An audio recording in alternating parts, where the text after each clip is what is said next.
Hi, everybody. Welcome. Welcome to tonight's Churchill Club meeting. I'm not sure you're on. My name is Karen Tucker. I'm CEO of the Churchill Club. And our program tonight is called Battle for the Buy. We are privileged to have with us Venky Harinarayan, Cambrian Ventures, Ratnakar Lavu of Kohl, Patricia Nakache of Trinity Ventures, Brian Walker of SAP Hybris, and of course our moderator, Avery Lyford of Blueprint Growth Partners and Qubell. Welcome to our speakers, and thank you very much for being with us tonight. Yeah.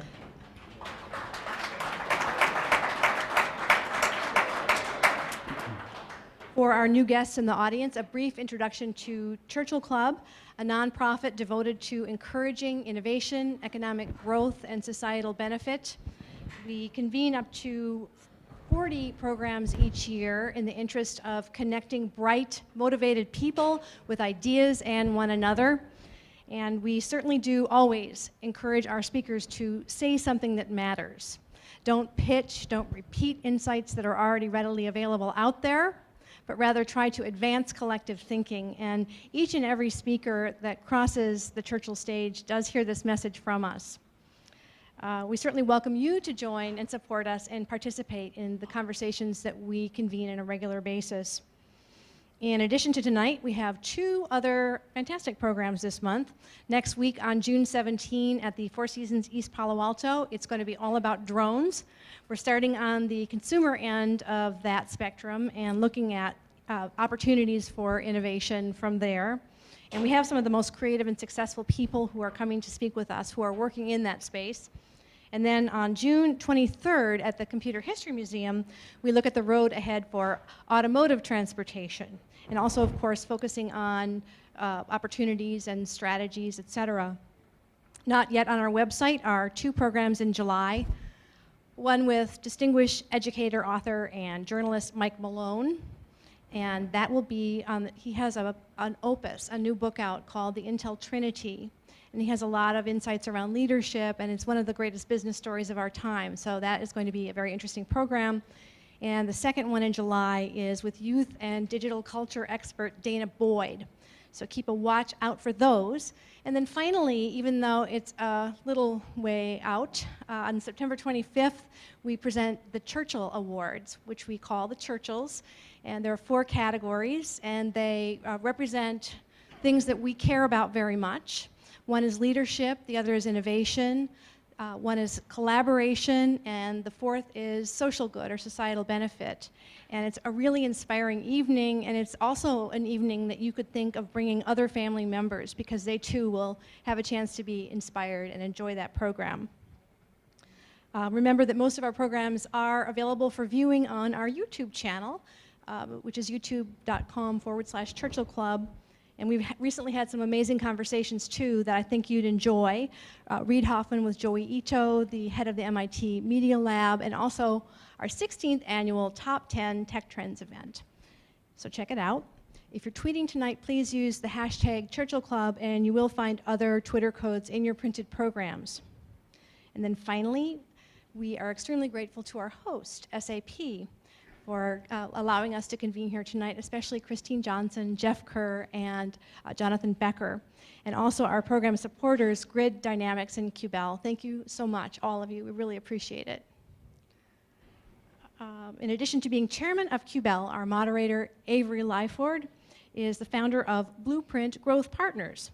And there he focuses on helping promising technology companies, large and small, to drive high growth. He is also a board member at GoGrid and board emeritus at the Churchill Club, where he remains an extremely active advisor. Please welcome Avery, who will then ask our speakers to self-introduce. Thank you, Karen.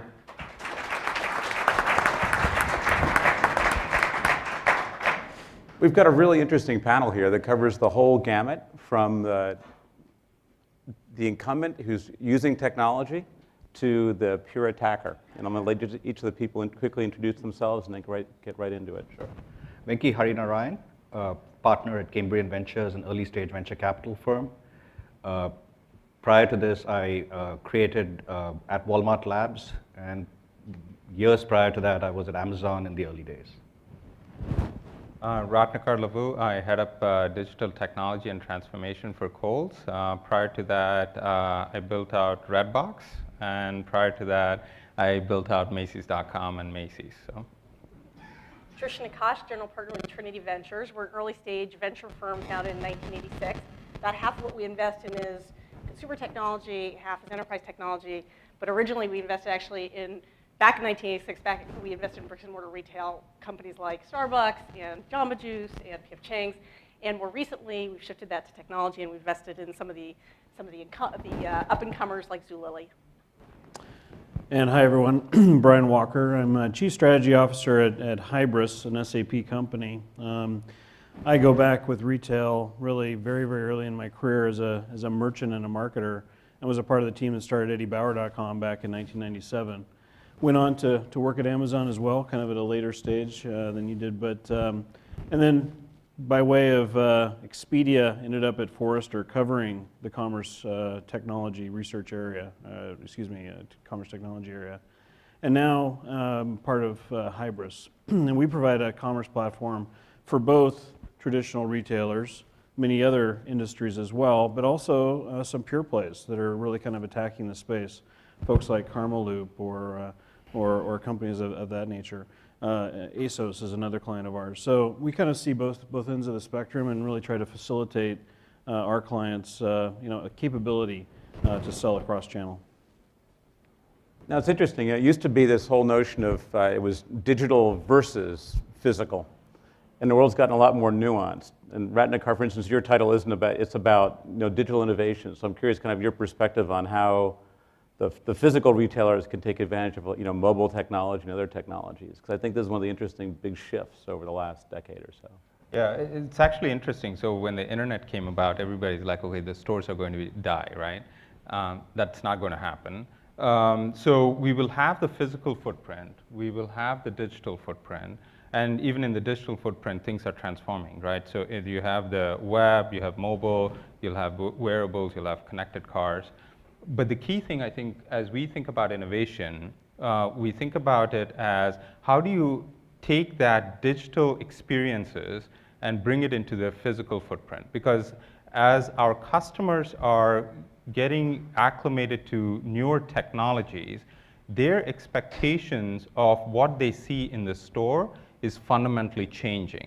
And so when we think about innovation, we're also thinking about not just the digital footprint that we kind of work on, but how do we take that digital footprint into the physical store and make that in-store experience both one that is traditional in terms of how a physical store is, as well as enhance that with the kind of the digital experiences that we're creating. Yeah, I would say that when you think about the value proposition that physical outlets provide to consumers, selection, get it now, try it on, see if it fits, touch and feel it. Slowly but surely, I think the digital alternatives are starting to chip away at all those value propositions. And I think the challenge for physical stores is that they have to really think about reinventing the experience in the store. Make it something that is truly unique, a value proposition that you really can't get online or on mobile. Because I do think that slowly but surely each of those are sort of getting chipped away at, and I think that they're, traffic, we were talking, traffic to physical stores is declining, and they need to be thinking about what is the experience and how is it going to be differentiated in the store. So just to add to what Patricia is saying, I think stores today actually serve two sort of functions. One is to be a showroom, the other one is to do fulfillment. And definitely the fulfillment side for a lot of products is going to change. The store is increasingly going to play the role of a showroom, and it's not clear that the stores are just going to survive all the way through because of mobile and so on, because to be a showroom, you don't need that much space. The amount of real estate that you have, it's not clear that outside of groceries, outside of services that need to be delivered sort of in location, there's really going to be stores surviving unscathed over the next 10 years or so. I think there's going to be a serious rethink of what a physical presence means And I actually, my view is it's going to be hard for the incumbents to really sort of navigate this omni-channel opportunity, just because you have invested so much in your physical real estate, so much in the systems to run this physical real estate, that to suddenly change it on a dime to meet a different customer expectation is not going to be that easy. I think the real opportunity for a startup, in my mind, is potentially for a new startup to come in with a brand and a consumer experience that's unique, that truly delivers on the omni-channel promise. And I think that is something that, for me, would be very exciting. There's actually a consumer brand which potentially can be created, most likely in apparel or fashion, where I think the notion of actually having a showroom and fulfillment done in the cloud, I think would be very interesting. Well, I just say one example. I mean, that's interesting is Warby Parker, Exactly. right? Purveyor of eyeglasses online. They opened up a physical Exactly. outlet in New York City. Whether they'll expand beyond that, I don't know. But that's an interesting example, I think, of also the challenges of building trust with consumers. I think one of the benefits of physical outlet is that sort of gives you place to go. credibility. Yeah. It's like, okay, they really exist. There's really a company there, right? Yeah, so there's a couple of interesting things, I'd just like to comment on. I think one is the role of the store absolutely has to change. I think it's kind of interesting how the build out of retail in the 80s and 90s now looks like, a huge mistake. Huge big box stores, all the inventory out on the sales floor, no operations for the back office for fulfillment. Yep. So, it's almost like you need to cut those stores in half, turn half of it into a fulfillment center and half of it into a showroom, right? Yep. And so it's going to be a very difficult transition. I don't know how Kohl's views that, but I think it's kind of interesting how 40% in some cases of retail now is being done through in-store pickup. But Absolutely. the retail operations aren't really prepared for that. Yes, so a couple of things, right? So we already have this footprint. So one of the things that we're thinking about is, to your point, how do you leverage them in order to compete with Amazon, right? How do you leverage them for fulfillment so that we can do same-day delivery in particular markets? So we're already thinking about ship from store. We're thinking about, which we do already, as well as thinking about buy online, pick up in store. So some of the capabilities in terms of fulfillment are there, but to your other point of how do you transition that experience within the store is key, because if we don't do that, you're right, we won't survive. And I think it comes down to convenience. The truth is, if you look at the data, consumers still like going to stores. It's still their preferred channel. The challenge is they don't have time for it What anymore. demo? What demo for which demo? Women, ages 18 to 35, the sweet spot for Actually, retail. I'll make a point to that. So I'm saying, I think, if you were to say, what is your most preferred channel? They're going to say, Actually, let me sort of qualify that further. I think going to the mall is still a very interesting experience. And none of the stores that you see in the mall have really made the transition online. Right. But all the other stuff has moved to Amazon. I think that's the opportunity for e-commerce, is how do I move stores in the mall? But the issue is Curated. Are you talking about like the curated? Curated, that experience, physical that's store people still are not buying Right. that stuff. And if you Right. compare the online versus offline, that's still not anywhere close to where books is today. Yeah, Right. yeah. But the challenge is it's not convenient to go to the mall or to go downtown, right? So now I can shop anytime I want, in my pocket at the stoplight if I want to, but certainly from my couch. No, but I guess the point I'm making is Shopping has penetrated every moment of our life now through the digital channels. And it's no longer convenient for me to think about shopping. I have to plan that with my family, right? Now it's like, oh, on Saturday we're going to go do this thing called shopping. Well, you can have true impulse. You can do true impulse shopping right now with mobile. Yeah. But I think there's a lot of focus on sort of the interface, the mobile, sort of how the consumer's interacting with the retailer, whether it's in a physical store or online or on mobile. But I think the other part of the innovation that's going on is also just in the business models that some of these innovative companies are bringing to the table. Zulily, which is one company we're involved with, one of the very innovative parts of their model is that they are basically inventory free. Mm-hmm. Right? That most of their product that they sell, and their $1 billion run rate, is actually on consignment. Or they're not actually even taking the product until it's ordered by the consumer. That has implications for the whole kind of, the economics of the business, particularly in terms of how capital efficiently they can grow. Yeah. Not only do they not have to build physical stores, they don't have to be investing in inventory.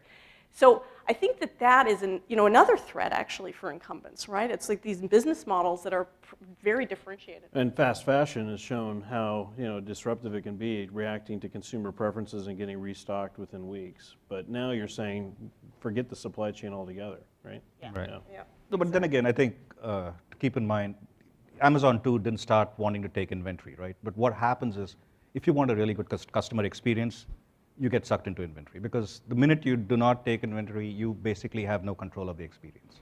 And so that's, at some point, my view is even Zulily will, if you have to trade margins, you got to trade the supply chain, all the stuff you're doing against the customer experience. Yeah. And Yeah. that's Yeah. that's There's a a hard trade-off trade-off, certainly in delivery times. There's Right. no question about that. Yeah. Well, one of the interesting things, if you go back, historically, one of the largest sources of billion-dollar companies is innovations in retail. You look at the big box stores, you look at, Staples, you just go over every 10 years, there's a big revolution. What seems to be interesting in the last 10 years is how much more that's technology-driven revolution. Big box will just get a bunch of cheap space at the edge of town, pack it full of electronics, and there you got Best Buy. And now technology has become the driver for retail innovation. And so I'm really curious how you take advantage of that without losing all the skills around merchandising and really understanding your customers and working with the brands, because those are very different worlds. So very quickly, when both at Amazon and Walmart, retail actually can be boiled down to three variables, right? It's assortment, it's price, and it's convenience. That's it. If you're going to make a difference in retail, you have to change one of these variables, and significantly. Walmart was all about price, and convenience sort of actually was against convenience, because it was the outskirts of the smaller towns, and selection was what was there, right? And Amazon, when we started, was all about be the place where people can come to find anything that they want to buy. It was all about selection. Price was definitely not on the radar in the early days. And the third sort of company that I'd say is changing the world considerably right now is Uber.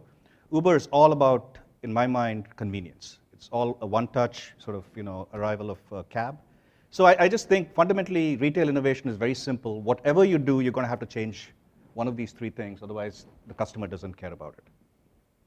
Yeah, and I think as we think about it, over time, price is going to become much harder to compete on. It has to be, to your point, selection or the convenience. It's the experience, I think, and going back to the earlier point of, if you give the best experience with the right merchandise and you have the right selection there, I think the customer will definitely want that. Price is going to be really hard to play because there's so many players now in price.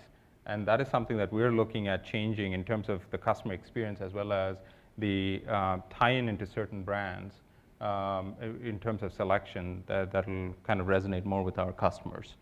Yeah, I mean, I would say we definitely shy away from investing in e-commerce players that are selling product that can be price shopped. Right. Right. I mean, if it's just there's just no Amazon is evaluating prices every 2 to 15 minutes. I mean, But I also think brands and vertically integrated retailers, I think, is another avenue here, right? Where I think the relationship with brands and the products those brands are developing is actually getting stronger, while retail is actually being disintermediated in a sense. So I think there's an interesting shift there, and I think as more and more products become packaged with services, as we start thinking about wearables and other things, I think that'll even strengthen that relationship even stronger.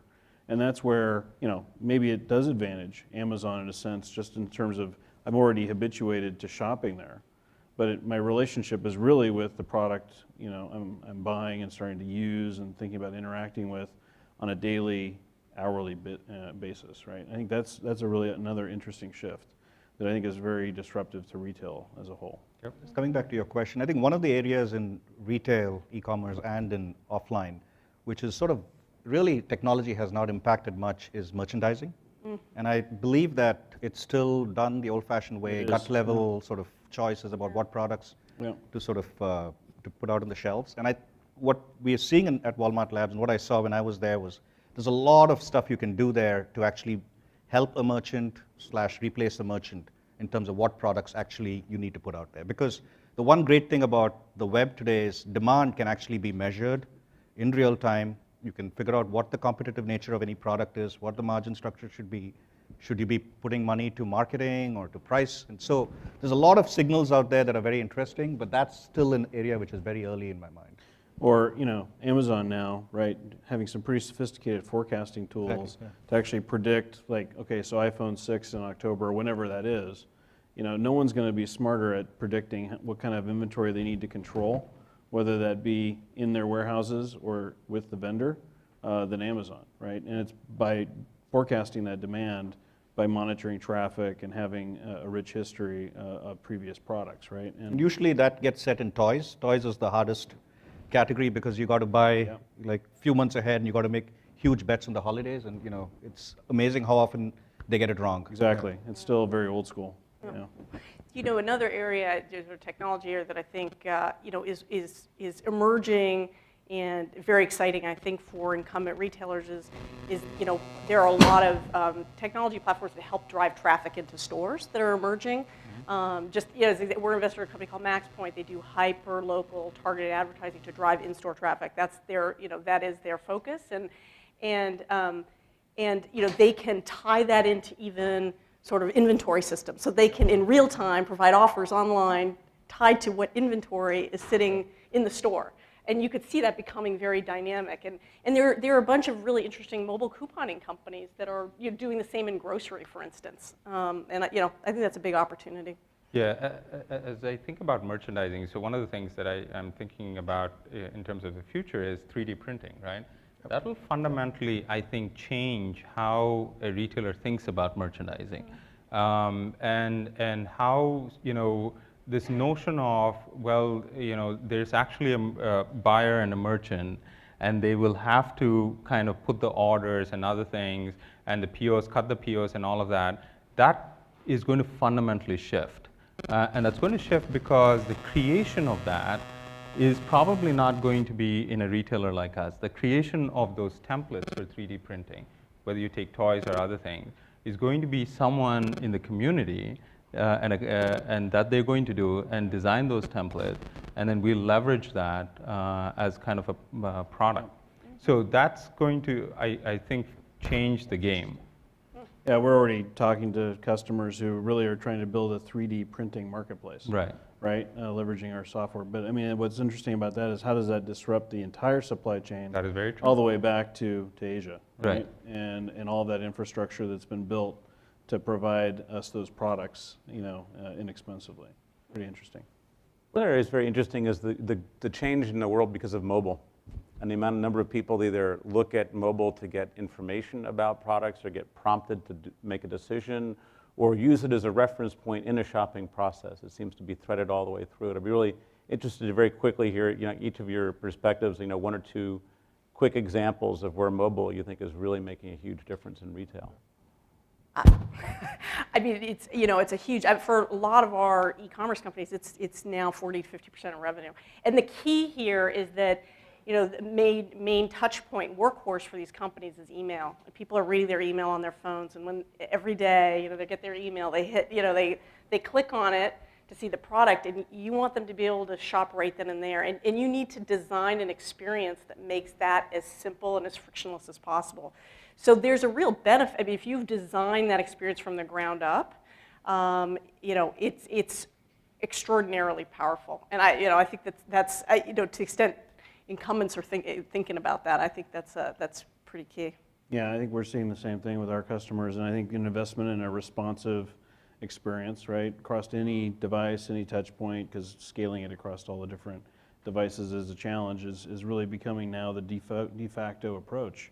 And you have to think mobile first. You have to think about that mobile customer, and they could be anywhere, obviously, and so then therefore being able to target them also to in-store inventory and be able to find that product quickly also in the physical world. So it's not just about converting on the mobile device, you got to tie all those channels together, and it has to happen right now. And I watch my daughters shop, using their phones, right, and they are deciding where to shop based on the selection.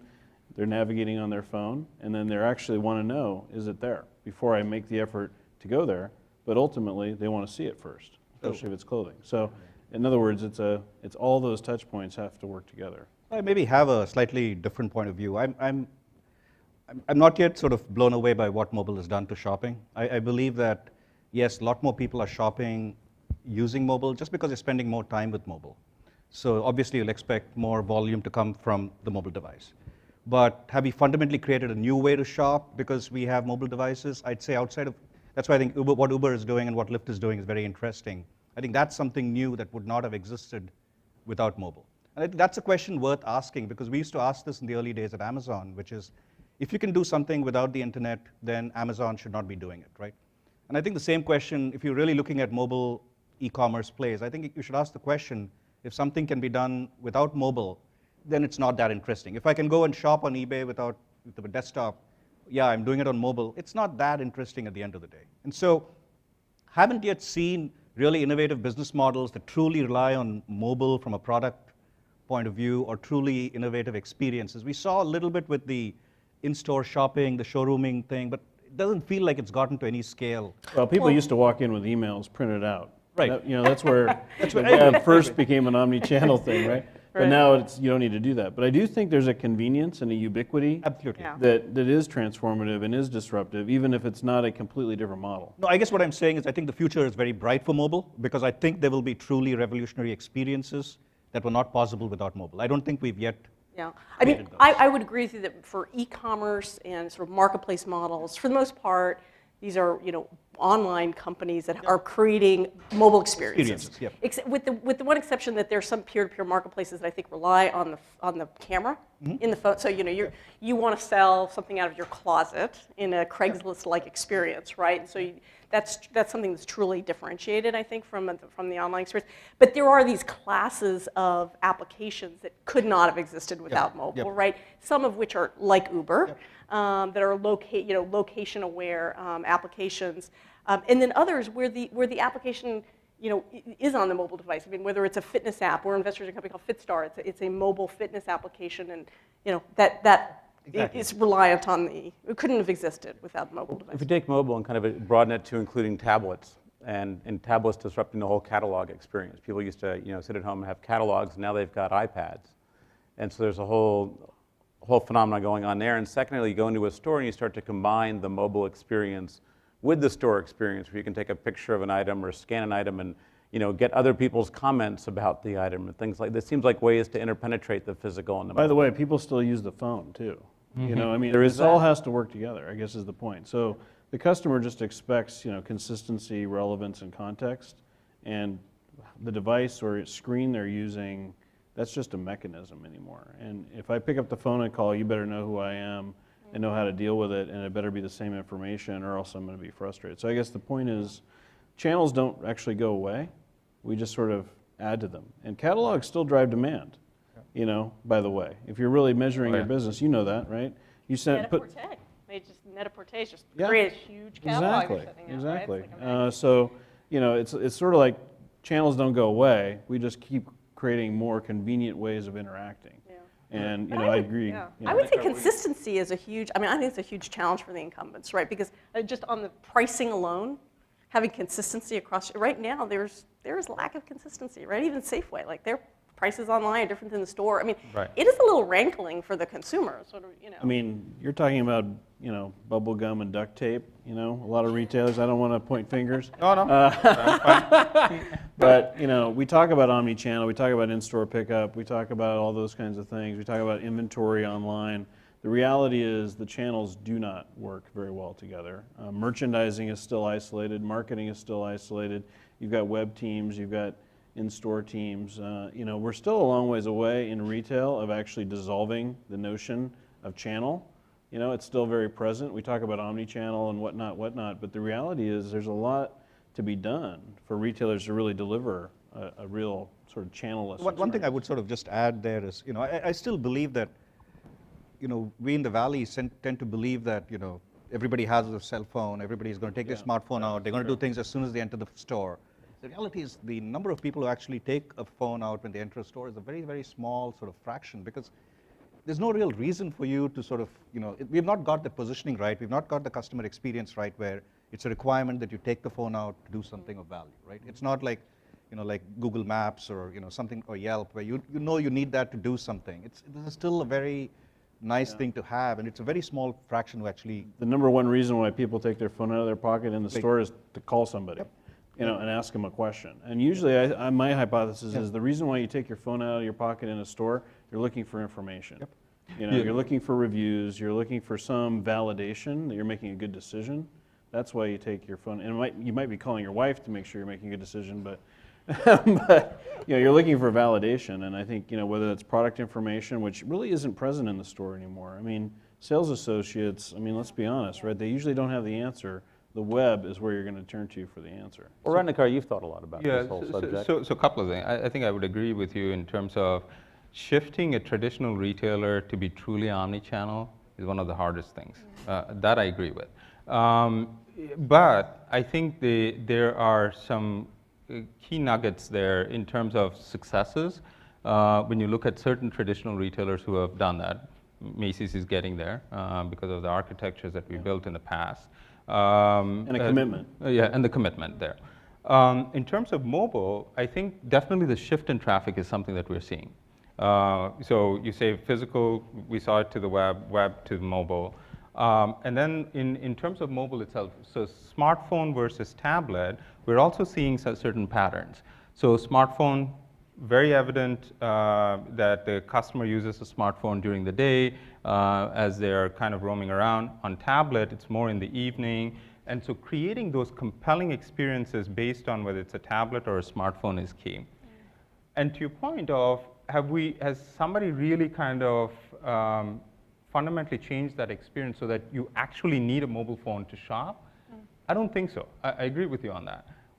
But I do think it goes back to the earlier point of the brand and then the convenience and then the selection. If you have the right elements there, I do think people will use the mobile phone for shopping. Like Amazon is a big thing, right? So many people use The Amazon experience on the phone is better. It's unbelievable, right? And so that's the piece. I think it's about, again, going back to the earlier point of if you create the right convenience, if you have the right selection there, then I do think people will use that mobile phone or the app to shop. So one of the things also which is worth maybe mentioning is, while mobile is very exciting, I think the notion of also displays as a technology is also very interesting in a retail concept, because displays tend to be much less friction. You don't have to pick a phone out. It's in your face, promoting a message. And I think you will start to see, as the prices come down, a lot more stores use displays to actually help people with applications in the store. And I think the intersection there too is with beacons, with smartphones and so on, how do the displays become more useful to the customer?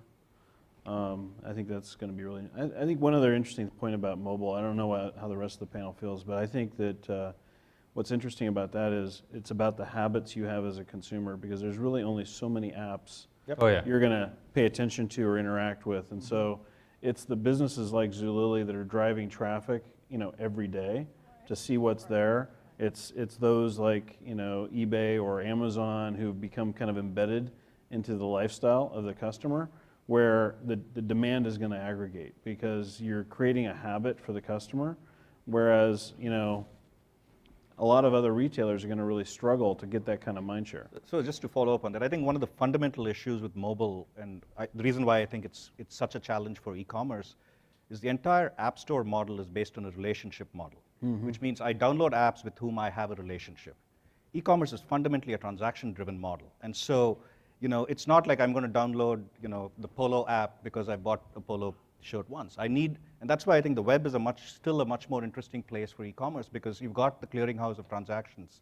That is Google, and you go there, you search, you find things. In a mobile environment, it is much I don't think harder. they're any different anymore. I think they're Agreed. To your point earlier, they're kind of collapsed into one. Yes, but the problem right now is you still are navigating with apps, and I just feel like, if you're doing stuff with a mobile browser, as far as I'm concerned, it's a different world, right? It's, as far as I'm concerned, it's the web. You can look at it whichever way you want. But if you're looking at apps per se, it's really hard to get someone to download an app because they have that loyalty with you. They need to have a relationship with you. It's just the bar is so much higher. Yeah, I think the consumer has to have a reason, right, for this frequent engagement. And so, like, you could either have the case of a Zulily where it is as much entertainment as it is shopping. Every day I'm going to get this catalog delivered to me, and it's going to be this new assortment every single day. I'll just give you another example. We're investors in a company called ThreadUp, which is an online marketplace for gently used clothing. Well, they process tens of thousands of items of clothing every single day. All those items, they come on one by one onto the system. If you've set up filters of the types of brands you're interested in, you can get a notification on your phone the minute there's a product available that is in your size, a brand you like, right? And that's kind of a unique thing, right? Because most retailers are putting new product in the store on a less frequent basis, right? Less frequently than Zulily every day or ThreadUp literally every minute. But I think when there's that kind of, there's something new to look at, right? It gives you a reason to have an engaging mobile experience.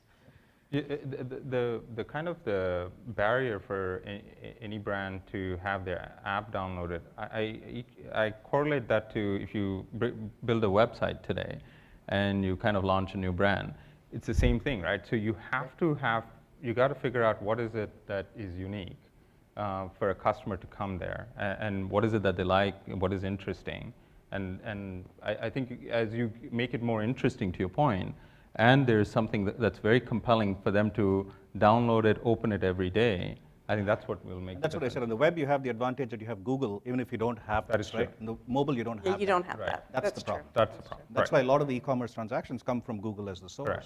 Here, you just don't have that luxury. Right. Well, I'm curious, as you look at, the challenge for the incumbents we keep hearing is agility, and how do you respond faster and take advantage of the technology? The challenge for these attackers is how do you get to understand, get the merchandising? So I'm curious, like Ratnakar and Brian, what are you doing to give agility embedded in the existing companies? And then for Patricia and Venky, how do you start to get the customer understanding and that marketing sense? And it sounds like you would say it's around technology, but it's kind of a differing challenges depending on where your starting point is. I mean, I would say, obviously we're in the business of providing technology. Technology is an enabler, but I think it also has to be sort of the processes and the mindset within an organization, right? Developing more of a one-to-one relationship concept with your customer, thinking about merchandising in that same construct, getting beyond like just simple personalization engines into thinking about, driving a more holistic engagement with the customer, where you are giving them a reason to come back, and it is more personal, and you're moving away from just a blast and segmentation-based approach to communicating with customers. I mean, I think that's one element, and I think it's not just about the technology, it's about kind of breaking down the barriers and thinking about your business very differently. But it's difficult inside of a lot of retail organizations who not only have sort of business processes that have built up everything from sourcing product to distributing it to stores and thinking about Sunday circulars, I don't know who reads that anymore, but you still find them. So I think it's also about thinking about the business processes and being willing to fail fast while you learn how to engage with your customers in a new way that's mobile first, digital enabled, and drive that fluency inside your organization. I have a simpler sort of rule. If Amazon's selling the product, don't bother. Right? Yeah. But they're probably Agreed. selling your product Agreed. too, right? I mean, if you're, No, I just think, saying. at the end of the day, I think you have to, you got to solve the original point I made, the selection, price, convenience. You're not going to win the selection battle with Amazon today unless you can find categories or products that they're not selling. Because, like to your point, you're not going to make it up on price or convenience anymore. So you've truly got to be honest with yourself as to how you're playing that game against Amazon. I don't think, because customers are pretty clear about it right now, right? So it's hard to play that game at this point with the amount of investments that Amazon's made and the sort of price that they can sell it at.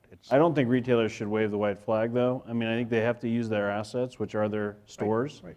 And I think they have to think about transforming that, which we talked about earlier in the conversation, right? They have to think about those stores as a very different way of playing a different role in the way they serve customers than they do today. Ratnakar, you've done this at Macy's, you're doing it at Kohl, so you're like, how do you infuse agility into a legacy company? Yeah, so to steer a big ship is really hard. I mean, it is one of the hardest things to do. But it starts, I think, with people first. So is the mindset there to actually transform the organization to be more agile? I think to your point of, there are these silos, they have all these agendas, how do you kind of transition that? Well, if you have a mission, and the mission actually is, okay, let's compete with Amazon, right? And or with any other retailer, because retail is just becoming so competitive out there. And if you don't do it, then you don't survive. That's actually a pretty compelling mission. So that in itself, I think, will drive the organization to think differently. So you have to start with that. Second is you have to say, okay, what are all the processes that probably worked 5-10 years ago that you need to do away with completely or reinvent? And that is something that we're very focused on. It includes creative process, it includes marketing, it includes merchandising, it includes personalization, it includes a gamut of things that you have to fundamentally think differently. It includes how do you do kind of regular feature sets and builds. So for a company like us, at one point it was like 6 months releases was like, oh, that's great, we did a great job. But these days that just doesn't work. So how do you build more agility into that, right? So it's in process. And the last piece of this is technology. It is a lot about what are the technologies that you're using that probably at one point worked fine. You know, these big databases from IBM and others now don't work anymore. And cloud services, Qubell, which you guys kind of have built. So cloud and SaaS and using them to be more agile in the company, I think, are kind of the places that we focus on. But it's tough. It is a tough thing to steer a traditional organization. By the way, if you look at historically, every organization that has been uber successful has gone through this change. Absolutely. So. I would say from the perspective of startups, there are two blind spots that we see most often. I mean, one is a disregard. Just inventory doesn't really matter. I'm not really worried about if an entrepreneur says I'm not really worried about inventory. My COGS are low. I don't really need to worry about inventory. That's kind of that is a big red flag. But the other is the importance of merchandising, right? And I think that's underweight in Silicon Valley for sure, which is having an aesthetic, having a point of view, really understanding kind of what is the customer looking for? What are they? Having a meaning? Yeah, exactly. What's the soul of this brand really going to represent? And I'd say, in the example of Zulily, from day one, Daryl Cavins had a chief merchant on board. And the other thing he was doing is he was regularly having breakfast with customers, right? And get a group of customers together, have breakfast with them, and really just understand what were they valuing about the experience. And that's the kind of appreciation for kind of what the customer perspective that I think is really important to get a successful e-commerce company off the ground. Because I think merchandising is in the DNA of the incumbents, and it's not in the DNA of traditional technology companies. One thing I want to go, there are some interesting applications. We've looked at, I guess, years ago, there's Minority Report, and the question is, how close are we to Minority Report, where it's targeting of a unit of one, where you get customized experiences when you start to get into a retail environment? I think we're very close. I mean, I don't think we're necessarily waiting for the technology. We're waiting for people to design the experiences. So I think there's still a tremendous amount of disruption to occur because we have so much kind of available to us in order to start to develop new experiences. 3D printing, you brought up earlier, that could be exceptionally disruptive. It's just right around the corner to hit scale, right? Obviously, beacons in stores, retailers, probably many of you in the room already experimenting with that. It's very early to understand, like, how do you really take advantage of that to personalize the experience as that customer walks in. We talked about interactive displays, and I mean, the question is more, how do you create an experience that the customer actually finds value in and is receptive to? I'd actually disagree a little bit with that. I think there's a lot of room to go in terms of personalization still. I don't believe we have all the data we need, or maybe the NSA does, but we for sure don't. The retailers don't. Retailers don't, in terms of predicting what a customer wants to buy at a certain point. You'd be amazed how much we can still get better at that. And even Amazon, for how good they do things, it's still, the people who bought this also like this, it's still not always put in front, because, you get it wrong more often than they get it right. So it's I think there's especially with social media, with sort of starting to understand what people's, not intents Google has, but just what their interests are, what they'd be receptive to, I still think there's a lot of work to be done there. I still think that's a... Well, I wouldn't necessarily say in Minority Report, right? Every offer is going to be relevant to, you know. No, Minority Report was actually predicting what the person wants before they know they want it. And I think we're still far away from Sure, that. agreed. But I think the point more so is, I agree with you in terms of, you know, there's still a lot more work, but I do think for the first time there's actually technology there, which if you asked a traditional retailer in the past, like 5 years ago, we would say absolutely not. So with kind of the Hadoop infrastructures and all that are now part of the open source community and other things, we're now able to actually analyze large sets of data. We're able to build predictive algorithms. Yes, there is a lot of work. I agree with that. The question, though, is everybody asks, you know, can you do really one-to-one kind of an experience? What does that really mean, right? If you look at Amazon, it feels one-to-one, right? But in reality, in certain cases, it is not. Yes, they do the same kind of, okay, you bought, you know, baby stuff 10 years ago, and you might still recommend that. But there's some nuances there. But then to do true one-to-one, even for a retailer like us, it is actually very hard. Think about creating so many sets of content, practically impossible. Now, so next set of technologies, I think, is we need the ability. So we have the data, so we can analyze the data. Yes, we have to build better predictive algorithm. Then the question is, how do you assemble this content real time with machines? Not with people, though. well, yeah, and it's no longer a page paradigm. But also, I'd actually disagree. I don't think we have the data. That's my problem. I really don't think we have. We have transactional data, Right. which is what all the retailers You have a lot of behavioral data as well. Yeah, we have social. That's living elsewhere. And so you got to now find a way to get data from Facebook, from Twitter. And we do have And then there's some stuff sitting in search.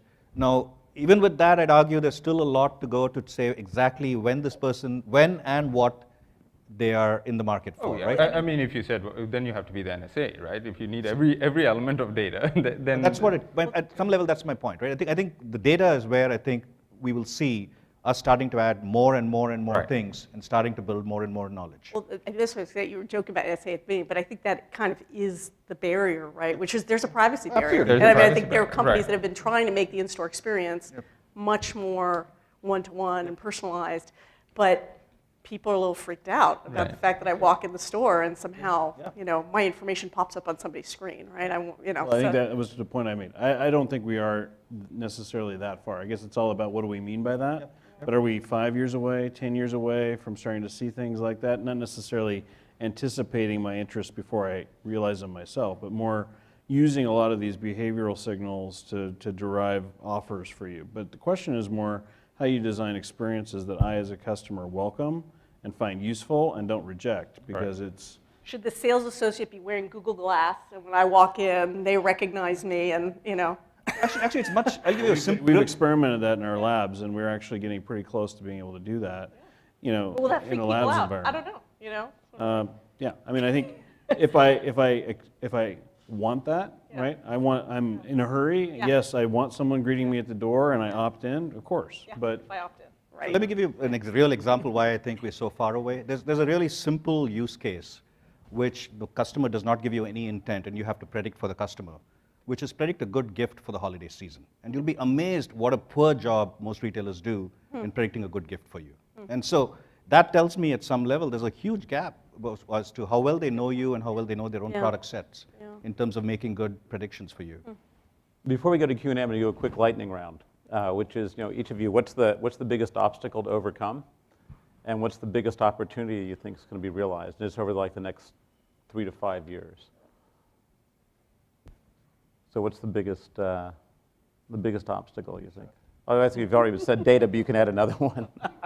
So sort of since I sort of elevated Amazon before, I'd say the biggest obstacle to overcome for pretty much every retailer out there or every startup is Wall Street sort of giving Amazon a free pass in terms of That is very not worrying about making the investments. I think that just makes it a not level playing field for any of the other retailers. And that's changing. And I think once that changes, you'll start to see the world look very, very different.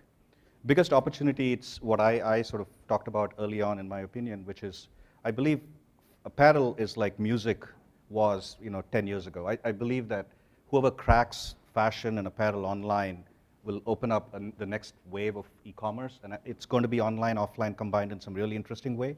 We haven't seen any models so far that have gotten to the scale that gets super interesting, like Uber and so on. We see some really interesting plays like Zulily, but I think really something will just explode out. That I believe online, offline with apparel, I think that magic some startup is going to crack. Cool. Ratnakar? For me, the biggest obstacle is how does a retailer like us continue to keep up with the customer expectations? And the reason is it's just not only Amazon, it is every other startup out there that is kind of changing the landscape, different business models, different expectations for the customer, right? So for a traditional retailer like us, that's the biggest kind of obstacle that we have to overcome. From our standpoint, and we're investing quite a bit in that, it also is the biggest opportunity. If we can crack that nut, right, as a traditional retailer, and keep in pace with different business models, not just only in terms of the experience, but different business models to kind of invent in terms of delivery, merchandise, and other things, then we will keep in pace. Otherwise, I do think some of us will become obsolete. Mm-hmm. Yeah, I'd say for the startup universe, probably the biggest challenge is getting to scale. I mean, it's easy is probably the wrong word to use, but a lot of online retailers can get to $30, $40 million in revenue, but how do you really break out? How do you become a major trusted brand? Earn the spot of being one of those apps on somebody's phone? That is it's tremendously high mountain to climb, and the one thing the incumbents benefit from are years of a trusted relationship with consumers. So I'd say that's the biggest challenge on the startup side. And the biggest opportunity, I do believe it is mobile, and that there are a bunch of markets out there, where Uber's an example. It's hyper fragmented markets where there is no great offline brand. There's nobody you're trying to beat in the offline world, and there is an opportunity to create a brand, so that's what I believe is kind of the most exciting area. So I think really an obstacle is really understanding the lifestyle and the role of these technologies and touch points in the customer's life. If you're thinking about a traditional retailer, I think there's just a lot of blind spots, not recognizing how consumers are actually interacting with products, and actually, how is that demand signal like manifesting into a purchase? I think there's a huge gap there. I think a lot of retailers are just too, almost, I hate to use this word, but maybe lazy is a word, right? Stocking shelves and driving demand through Sunday circulars and blast advertising, and not realizing how the consumer's lifestyle has very much changed. I think from an opportunity standpoint, one thing we haven't really talked about is subscriptions, and how that could really start to change how consumers interact with brands, and the disruption that could take place within grocery and some of the commodity areas as well, where you start thinking about connected appliances, connected products and services that get built around that could also prove to be very disruptive. It's also an opportunity for a lot of retailers as well to think about, well, how do I make that more convenient to get that from me versus Amazon or someone else? But I think that's a potentially very disruptive and also an opportunity. Just had one more for you, one more shot. So I think one thing we didn't cover at all was how products themselves are changing. And as people are spending more and more time online, people are buying less and less sort of offline products. And you don't see it much now, but if you sort of paint out the trends, and I look at my teenage son, he's very comfortable buying stuff, in-game purchases, which that's where he's spending his money, not on real sort of physical objects. It's just, I think that is a very interesting trend that's going to be an opportunity and an obstacle. People are just going to buy much less of the real physical products. Much more virtual stuff is going to be, because that's where people are spending time, right? You're already seeing that with cars. People are buying less cars, more smartphones. So that's the slow boil, if you will, that's happening. Interesting. So with that, I think we're open to Q&A. We've got, it looks like we've got a person, we'll get a mic over to you so that we can get the recording. Thanks. So my question is, in the future, who really cares about retail or retail brand? Because Uber started as a collection of taxi or car companies. I didn't care about which one I used. I used Google Shopping Express.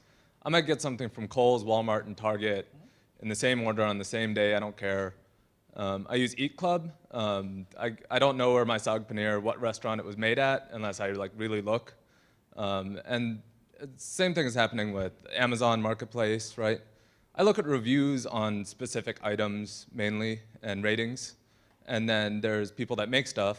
Maybe even like Etsy is a good example. There's people that make what's the stuff, and then question? there's marketplaces that that deliver it. And do people in the future really care about the retail or the retail brand? Well, you always have this trade-off between the aggregator and the brand itself, right? Even in today's retail world, there are very strong. We've got the Apple brand is a very strong brand, right? You come into the a Walmart store or you go to Amazon to buy an Apple brand. So you're always going to see some loyalty to the end product, the manufacturer of the product or the service or whatever. And there are going to be aggregators who also sort of accrue a lot of brand, and there's always going to be sort of a balance between that, right? But I do think that it's in areas where there isn't a ton of brand affinity with any particular vendor, where there's an opportunity to build brand around being the aggregator, right? So I mean, eClub is a perfect example of that. There may be a few restaurants that have a lot of name recognition and people really want their food, but for the most part, people just want good food. And so if eClubs comes to represent good food, regardless of who's made it or where it comes from, that's the opportunity, right? And so I think that's a really good, I think that's been the opportunity for Uber. I mean, people don't care about the specific black car that comes to get them, but they do care about overall safety. I do if I have a bad experience, which has happened to me on Uber. And by the way, they don't really have a great mechanism if always for feedback there. Well, this is So always there are gaps in that experience too, even though 90% of the time it's a good one. Yeah. Next question. Hi, thanks. Not much was commented about the actual technology in the store. And so my question is really directed to the gentleman from Kohl's. You use ESLs, electronic shelf labels, in your stores, I have noticed. What led to that decision, and how do you deal with a lot of the technology? I mean, these are retailers, they're not IT guys, right? So how do you deal with all kind of the backroom stuff by putting technology in stores? And your comment about ESL specifically. Thanks. In terms of technology within the store itself, right? So there's a balance, especially when you have a traditional retailer like us, because how much technology should we push in so that the associates and others can absorb? Because what we really want is not to overload technology there and have the associate actually serve the customer, right? So then the question becomes, how do you transform something like a store that's there? And it's a lot about self-service, digital displays, beacons where the customer can actually do the self-service themselves and be able to provide them the right information at the right time. I think that's where we're absolutely focused. Go ahead. Oh, I didn't mean to interrupt, but we're also seeing some interesting changes with in-store technology where there's not really a separate system anymore. So the same system supporting the web channel, digital channel is supporting the in-store transaction. A lot of advantages for the retailer in terms of identifying the customer and aggregating data. Also, interestingly enough, I think the most omni-channel retailers are not retailers at all, they're telco companies.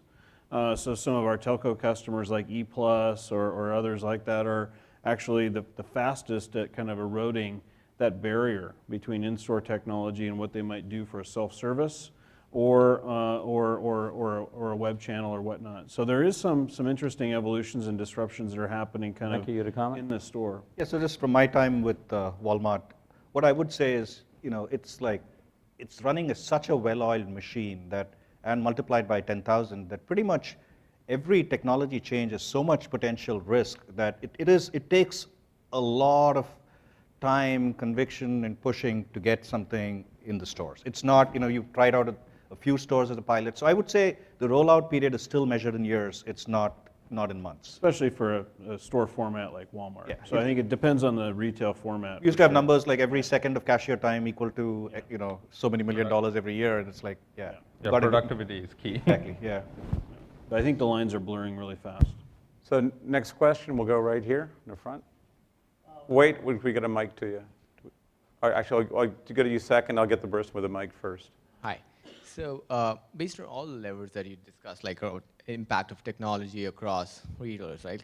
You said that it's going to drive top line growth. Now the question that arises is that is it really going to drive consumption? Are consumers going to spend more because you give the right suggestions to me, or is it that it's just going to drive loyalty? That because you give the right suggestion to me, I'm going to go to you, and hence it's going to lead to increased consolidation within the market. So that's one question that I have. We'll go with one question. Okay, great. So that's Yeah, a broad so question. this used to be the, this is so familiar to me from Walmart. Everything you do, the question is it incremental, right? And that's extraordinarily hard to prove, because you can make the argument that, at some level, very hard to prove that somebody saw your ad or saw your Google listing and came to your site or did something because of a coupon you did something different than they would have done otherwise, right? And proving that and convincing people about that is maybe where most of the time is spent. And that's the legacy channel conflict problem, right, for retailers. Like, is it incremental or not that someone shopped online or shopped in the store? I think it's a ridiculous question, because the reality is, the real question is, did you capture the demand and did you provide a way for the customer to interact? And if you don't make that transition to the web, guess what's going to happen, right? So I think that legacy conversation about channel conflict is one that has to go away. Sorry, next question. Next question. I'm going to keep this going, because there's like a forest of questions out here. Yeah. If you look at the time people spend online, clearly social media is one where it's far more than the traditional search and email. But if you look at commerce, it's vastly low. I mean, it's almost non-existent. What do you see the opportunity for commerce, and what is it going to look like in the likes of Facebook, Twitter, Snapchat, Instagram, Pinterest, etc.? So actually, there's a huge challenge there, and we've experimented with trying to do social commerce. The problem is people don't like it. They're there for a specific reason, right, which is to connect with their community. And so trying to push this, okay, they want to buy at Kohl's, is like something that is, they dislike. But however, I do think connecting social into the shopping experience is something that has potential, right? And through that, and again, if you have the right brand loyalty and other thing, people probably will be more inclined to do social commerce than the other way around. And that's the thing that we're trying to continue to figure out. So Yeah. go ahead. Oh, I was just going to say that Facebook and Pinterest are actually great drivers of traffic to our companies. I mean, they're the transaction's not happening, but they are fantastic drivers. I mean, they're targeting mechanics on Facebook that are super effective. With this lookalike feature that they offer and whatnot. So they are, and Pinterest I think is for certain demographics is better than Facebook. So they are very integral, I think, to a lot of e-commerce companies, but not necessarily where the and frankly, a lot of these companies want the transaction to take place on their site. They want the data. I mean, that's also it was all when Facebook was spending more time in commerce was always one of the questions. Like, well, we want the data. We don't really want Facebook to have the data, right?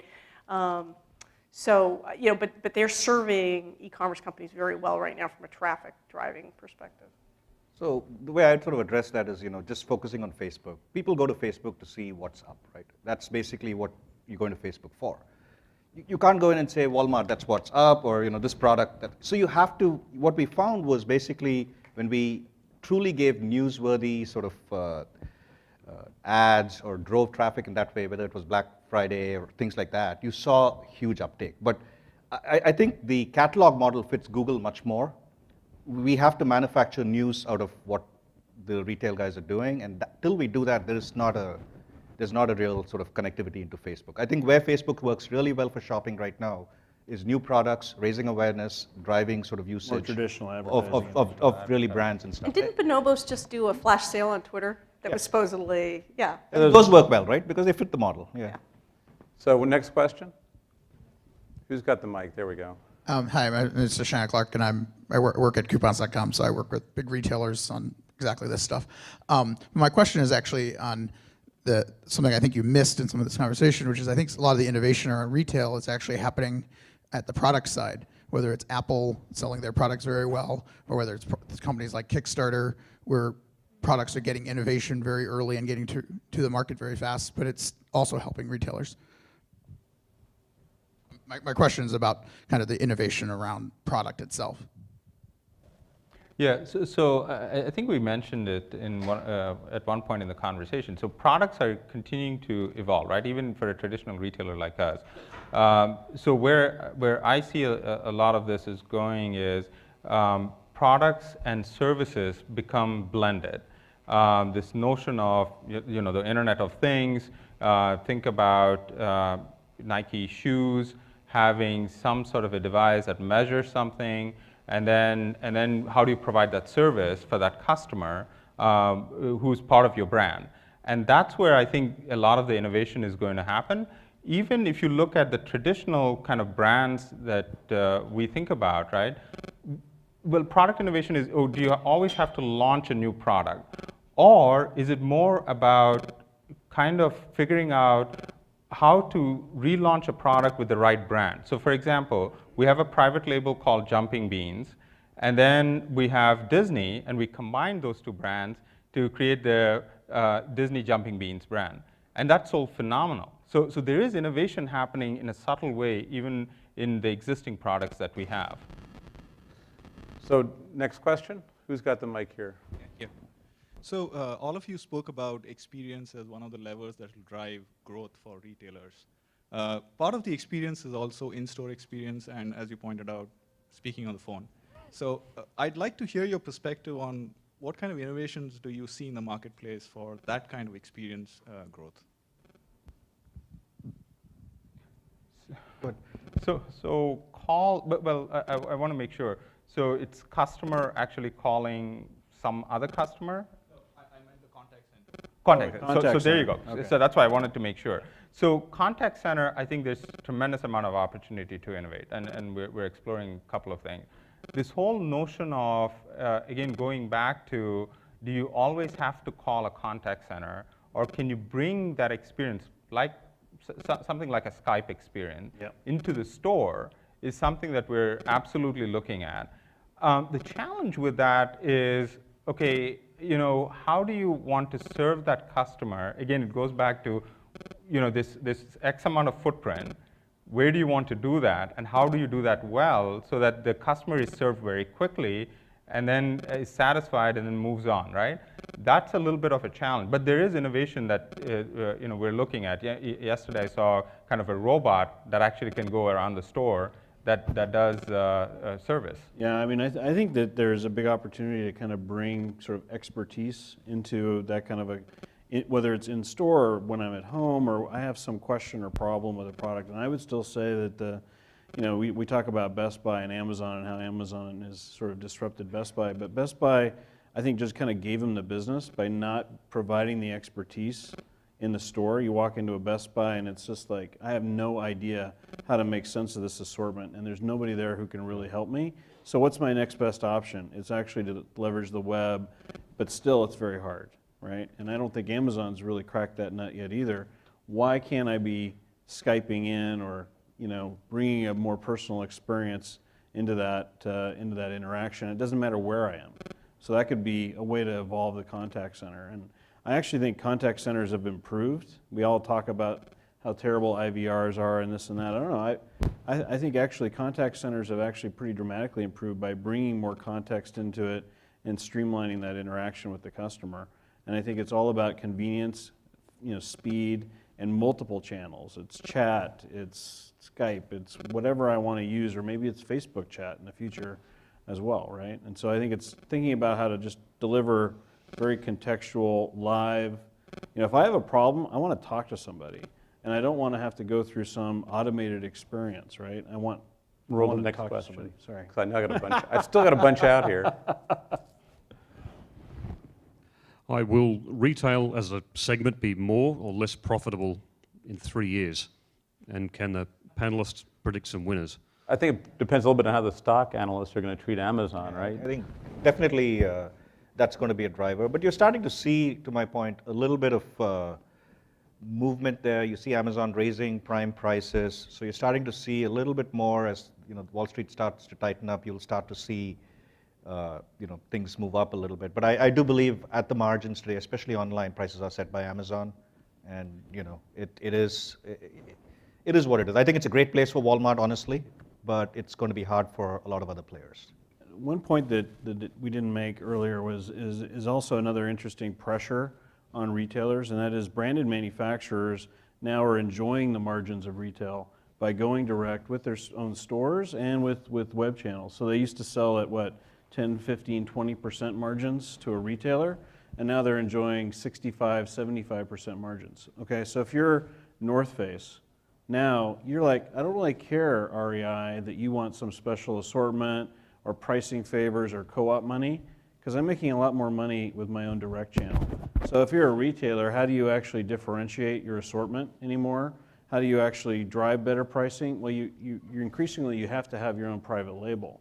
So I think retail in general, probably a lot of margin pressure, but other sort of avenues around retail might actually be more profitable. So branded manufacturers is an example where they're loving direct business now and investing heavily in that, but kind of taking a very different attitude toward their retail partners. I don't know if you see that at Kohl's, but I think that's an interesting dynamic that's happening as well. All right, so next question. I know you've been very patient up here. Can we get him a mic? Oh, you got the mic. Outstanding. My question has to do with paying with mobile devices. There's been a lot of talk in the industry, and is that a high priority for retailers? If so, what's the benefit? What about MCX, ISIS, Klinkle, Duala, all that stuff? So paying with mobile devices is a high priority. We are definitely part of MCX.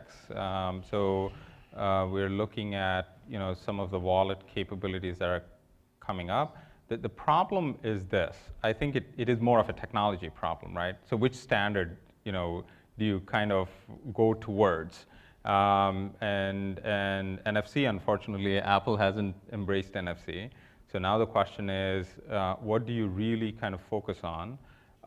So that's been the challenge for a retailer, to be honest.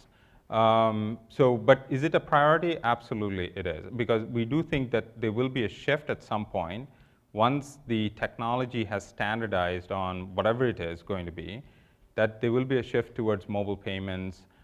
In fact, I see in the future a shift towards wearable payments too. So, and that's going to be the key. And I think a big inflection point there is actually going to be fraud. Right. Right, fraud prevention, right? How do I tie multiple signals together with the customer, their device or their wearable, together with the payment type, and say, yes, I'm very confident that's So one thing I would add here is, while we believe that these things will happen, the thing we have to be very cognizant of is we have to give the customers an sort of incentive to change their behavior. Because swiping a card is a very easy thing. If you want me to change that, you're going to have to give me something. And I don't think any of the guys today, including MCX, have really thought about what do I give the customer in return for making this transition and changing behavior. It's not any more convenient. It's not any more convenient, and till you can add some discount, you have to give them some real value. That's why I think fraud is kind of an interesting way. Fraud has to be paid back to the customer. You have to give it back at some point, otherwise I don't want to move, right? It's that, this is such an ingrained way of doing things, it's hard to change. Actually, today I would say it's not even convenient at all to do a mobile payment. No. Because taking a card out and swiping it is much easier. When Square first started to emerge, I would talk to merchants who were using it, and it's like, why did you make that change from your old POS to Square? They said, oh, it was the interchange rate. It was lower. It wasn't some dynamic new experience that they were able to deliver. It was very simple. It was the cost. All right, next question. So you guys talked about wearable tech. You talked a little bit about subscriptions, but can you talk about the future of technology in the channel when it really comes into your house with subscriptions, Google buying Nest, Apple's home interface? So it's going to go to the services first, but when is it going to tell you, kind of back in the old days when the milkman would deliver the milk for you, it just shows up at your door. Can you talk about the future of technology there? I mean, from my point of view, I mean, it shouldn't be that hard for me to email a shopping list, a receipt to my refrigerator and have it even to know what I just bought in the grocery store as I'm bringing it home, and then be able to, sort of detect the signals of how I'm interacting with it, or even just predict how frequently are you buying milk and how frequently do you want milk, right? I mean, I think that's again, I don't think we're that far away from being able to do that. I think most of the technology is kind of available. I think it's around designing experiences that actually start to disrupt it. But even the appliance vendors who've been demoing this at CES for years, I mean, they really haven't solved the experience side of connected appliances, as an example, right, and tying that in. But I think we're getting close. I mean, I think part of in the the next problem, 5 years, I think we're going to see a lot of interesting ways that could disrupt. I think part of the problem is the use cases. While they look exciting to us, they're not that much value to a customer, really. I think we truly have to provide value where the customer says, wow, I need this and I cannot live without it. Running out of milk is a hassle. No, not as much as you. People have found a way to live. I mean, we've seen technology companies trying to solve this problem, right? Sort of, a very, $30 less device sits in your kitchen, and you can scan barcodes of, items that you're about to run out of, and it, you can automatically get it ordered, right? But the question is there enough value there to the consumer? What is Amazon's little scanning device? What's that called again? Anybody remember? Dash something? Right. Yeah. I mean, that's an interesting thing to watch. I mean, that could be potentially a bridge to what we're talking about there. But I guess my point is, I think we at some point also have to work backwards from the customer and start saying, yeah, what's the problem? What's the problem? How can we make a huge dent in what they're doing? How can we build something that they cannot live without, as opposed to something that it sort of helps them at the margin. But people, they like to follow their habits, and they figured out how to buy milk without us doing smart things. There's 6 people in my house, and no one ever seems to be able to know when we're going to run out of laundry detergent. And so. But I bet if you looked historically, you buy laundry detergent probably on a pretty regular basis. I mean, it's probably. And you're up on this panel. You look like your clothes have been washed well.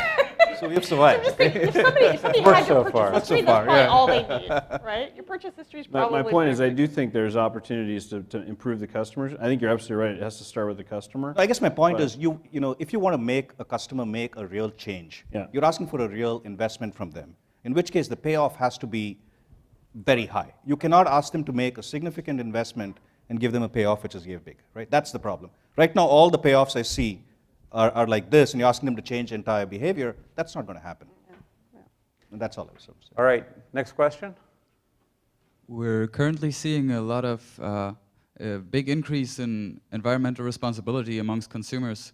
So do you think that's going to drive more consumers to the local retail stores, or might it actually increase e-commerce?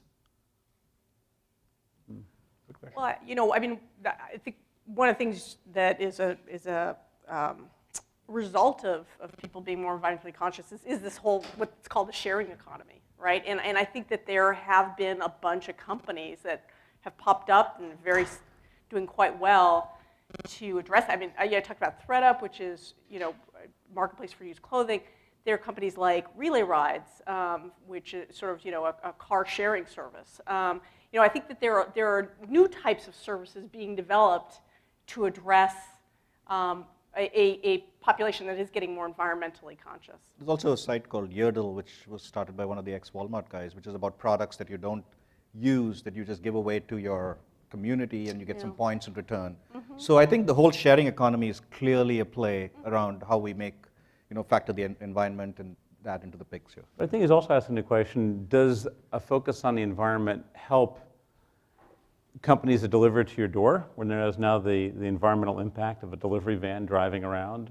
Or does it help a store where you're going to go and the products have been shipped there in a more efficient way, but you have to go to the store? I think it'll be difficult to trump convenience. Convenience, right. So I think but I do think consumers will value, environmental responsibility and footprint if other things kind of are neutral. I think there will be pressure on Amazon, for example, to reduce packaging and make that more efficient and more environmentally friendly. I mean, it is pretty insane if you look at your recycling. And you feel good about recycling, but just look at the carbon footprint of all of that, and obviously all the fulfillment. it's a concern. Another example would just be in grocery. I mean, with the regulations around here, that you can't, you have to pay for bags in stores now, right? It just makes the retail experience just that much more onerous. I mean, it's the right thing to do, but you got to remember your bags. You got to remember to bring them in the store. It makes you want to shop on Google Express. I mean, not have to deal, right? I mean, it's just one more nail in the coffin. But I think, to your point, I think people will continue to research which companies are being kind of socially responsible and making the investments to reduce the carbon footprint. And I do think, they will tend to do business more with those companies in the future. Yeah, and I live in Seattle. I live in a neighborhood I wouldn't necessarily characterize as universal, but you notice how people shop differently for things like groceries, and they are using sort of Amazon Fresh for a lot of their commodities, and they're going to the farmer's market on Saturday morning, or they're going to Whole Foods to buy a lot of their fresh produce and meat and so forth. So already you see a change, but it's like this weird combination of convenience and environmental or health choices they're making. Next question. Oh, we got someone way over here in the side table. Thank you. So my question is more related to wearable technology. So we know my question is primarily around the retail. So we've seen a big rise lately around Google Glass and new wearable technology. My question to you, Ratnakar, and also to you, gentlemen, is to understand, do you guys see an interest or a fit for wearable technology as a strategy to expand the omni-channel? Because now we all understand that the complexity around building customer loyalty is becoming more challenging than even before.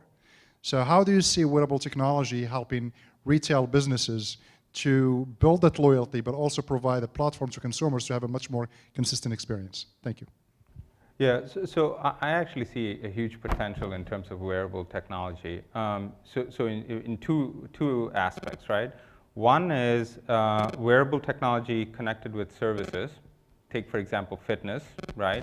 That a brand can leverage to create an experience beyond just traditional shopping, but kind of services in terms of lifestyle and wellness is one area. And then you can take that to other categories too. And the other piece of this is wearable technology to, from a brand loyalty, and then in the future from a payment, if you kind of sort out all the fraud and security pieces in that. This whole notion of why should you ever take out a phone to actually pay within a store? Why should you ever take out a wallet to actually swipe the card? So if you think about that and make that experience very simple, easy, and convenient, and that's where I think the wearable technology comes into play. Yes, granted, we're kind of a couple of years away from that, but that's the kind of thing I think a customer will actually resonate. And you can think about loyalty points and all of that within that wearable device.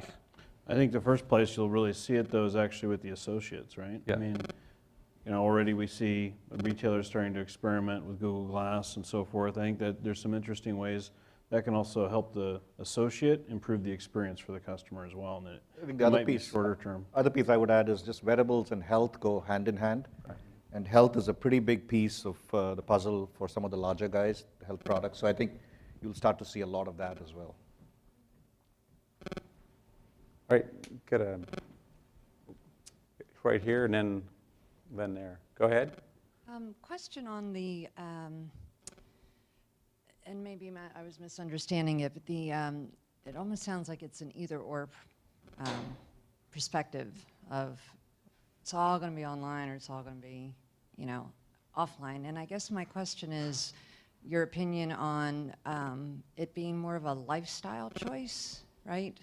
So as, you've got the young kids that you were talking about who's doing everything on the phone, but then you've got people who it's an entertainment value, right? They want to go with their friends and they want to go and make a day of it. And, I used to be in the casino business and, it was pretty commodity. And then they started opening up everywhere and you had to make more of an event of it. I mean, Vegas even. I mean, they make less money on casinos than they make on everything else. So my question is, would it be more of a, psychographic, personality type of segments that you need to start really segmenting to the people that want to go out, the generational, like a lot of people are retiring, right? So they might want to go out and enjoy a day shopping and eating. And so just a question on like, would that change how you're marketing to your customers? So I have to, first of all, I have to believe that stores are not going away. Let's establish that. So let's establish that. You also have to believe, and I'm probably in the minority. I got it, Silicon Valley. I understand all of that. But you have to also fundamentally believe that if that is going away, that you fundamentally, with everything that we talked about today, you're just going to be in your house.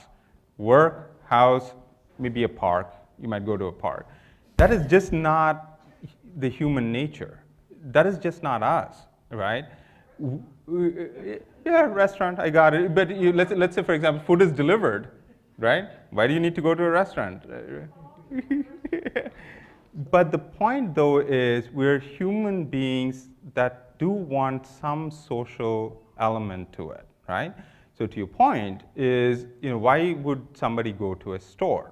I do think there will still be this notion of let's actually go out, go to a mall, go to a store, and kind of with the family. And I do think that will continue to be there.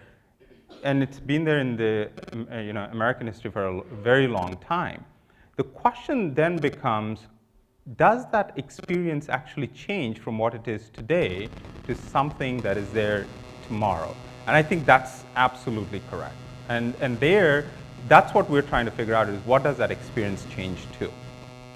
I think there are retail formats that are probably going to kind of go away, but there are other retail formats that will probably thrive. And retail and stores are not going away, but they do need to transform. And a lot of the incumbent retailers today are going to be under a lot of pressure to make that transformation. And by the way, the customer doesn't think, online, offline. They just think about a product they want to get, how quickly do they want it, how much are they willing to pay, and they've made this decision up very quickly. I think we sometimes, we are so focused on how we deliver the product to them. They really, it's not something, like you said, that they care about that much. All right, next question, over here. My question about trends in technology and globalization of commerce. You look at Europe, you look at North America, you look at Asia, and there is quite different pockets of leadership and laggarship. Groceries in Europe seems to be far more advanced than they are in the US. So what's happening?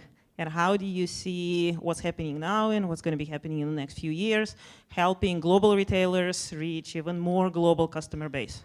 Or local custom rules suppliers are inhibitors that at some point in time sort of create the impenetratable channels? So I can talk about the emerging market side of things. Probably quick answers. Very quick, yeah. Emerging market.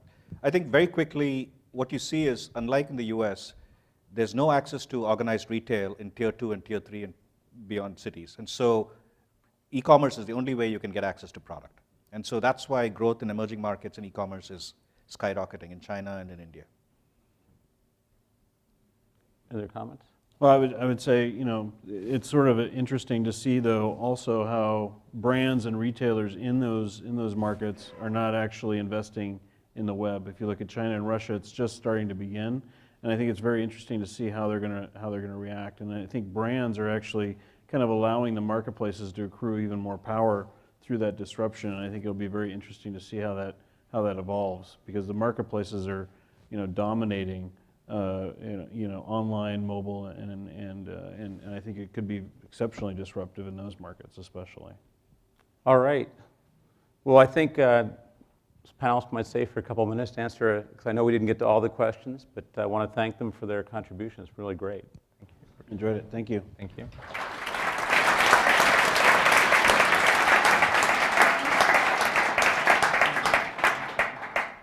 Definitely want to thank all of you for sharing your opinions so authentically and for having such an engaging conversation. We really do appreciate it. And a very special thanks to Avery, who catalyzed, organized, and made this panel happen. So we really appreciate your role. As a very special thanks, we have for you the Churchill Club Speaker T-shirt. Oh, thank you. Thank you. early tomorrow, a recording of this program will be available for viewing on our YouTube channel. I want to thank SAP Grid Dynamics and Qubell again. And one last thing, very important, if you happen to be one of the people who put your card into the Grid Dynamics bowl to potentially win a Samsung watch, Kristen Quinn from at Walmart Labs, please pick up your Samsung watch out at the lobby desk. Hey, Kristen.